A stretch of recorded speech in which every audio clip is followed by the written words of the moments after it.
Hey there, this is Marvin, and welcome to Buddy Up Gaming. In this video series, we're diving into the Golden Path walkthrough for I Was a Teenage Exocolonist. We'll guide Sol through their coming-of-age journey and figure out how to unlock the best possible outcome for the colony. Now, quick heads up, this guide will contain plenty of spoilers. If you haven't finished your first playthrough, check out our spoiler-free game overview linked in the description below. So what exactly is the Golden Path in I Was a Teenage Exocolonist? It's a route where Sol helps everyone reach their full potential. That means achieving the peace ending with the native aliens, preventing avoidable deaths like Tammy, Tonin, Hal, Udikit, and Sol's parents, maxing out Sol's relationships with every character, unlocking their presence on the game's title screen, and hitting key breakthroughs like reconciling Tang and Dis, and also Vase and Rex. One of the most unique and powerful mechanics in I Was a Teenage Exocolonist is Sol's ability to retain memories from previous playthroughs. These memories aren't just story flavor, they actively shape your choices in new runs, unlocking faster dialogue options, more efficient exploration, and critical shortcuts throughout the game.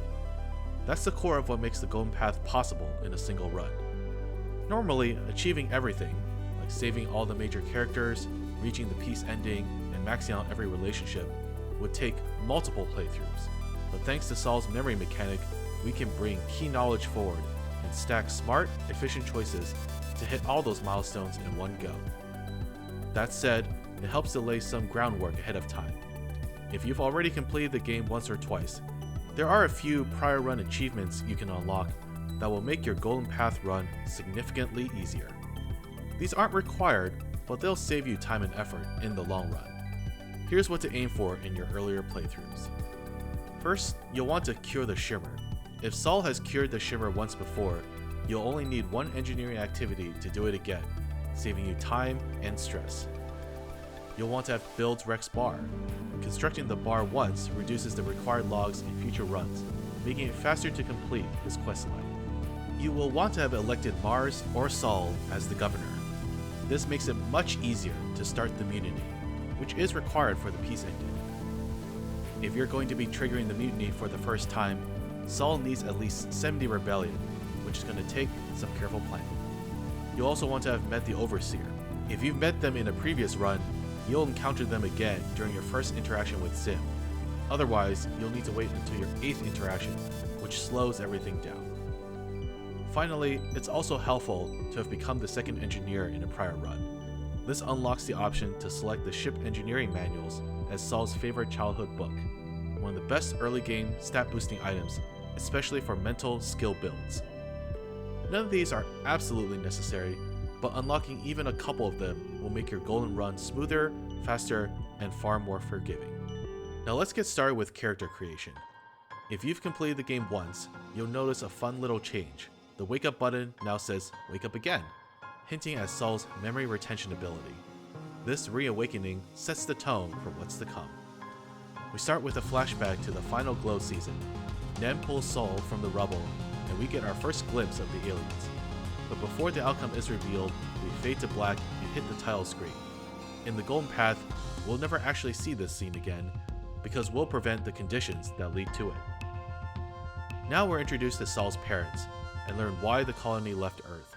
We choose Sol's name, gender, and pronouns, and for this guide, we'll stick with the defaults. After your first playthrough, you'll unlock extra choices during creation. One is the 4th birthday memory. We're choosing the sports ball gift here, which gives us +5 toughness, and another +5 when it's equipped.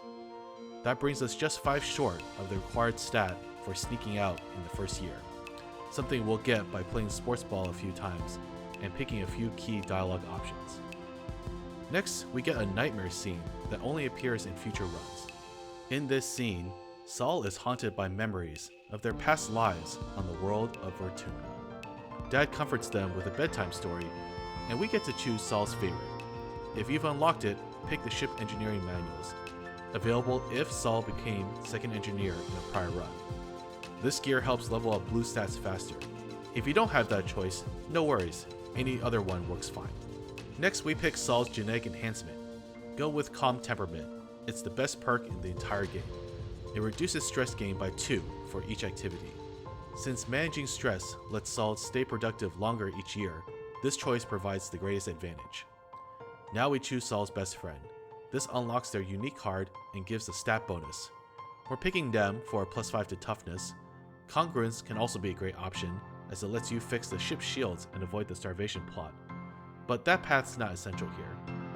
In the best friend scene that follows, we let Nem take the blame, just like she wants. This gives us +5 to reasoning and +2 to our relationship with her. Then the ship reaches the wormhole to Vertumna. Since this isn't our first time, Saul remembers that the ship's shields will fail, destroying the hydroponics bay and triggering the starvation plot. If you chose Congruence as your best friend, you can recalibrate the shields to prevent it. Otherwise, choosing Try to Slip Away will boost Rebellion if you are seeking to create a mutiny for the first time. In this run though, I chose Do As He Says, followed by Get in Touch with Your Emotions, to boost our relationship with Mars and Tammy. And that's it for character creation. From here, we'll wrap up the wormhole scene and get a glimpse of life on Vertumna. Then it's time for Saul to step out into a new world, filled with challenges, opportunities, and the chance to change everything.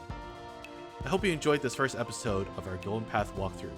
In the next video, we'll cover Saul's first year of Vertumna and show you how to do more in less time. Thanks for watching, and I'll see you soon here at Buddy Up Gaming.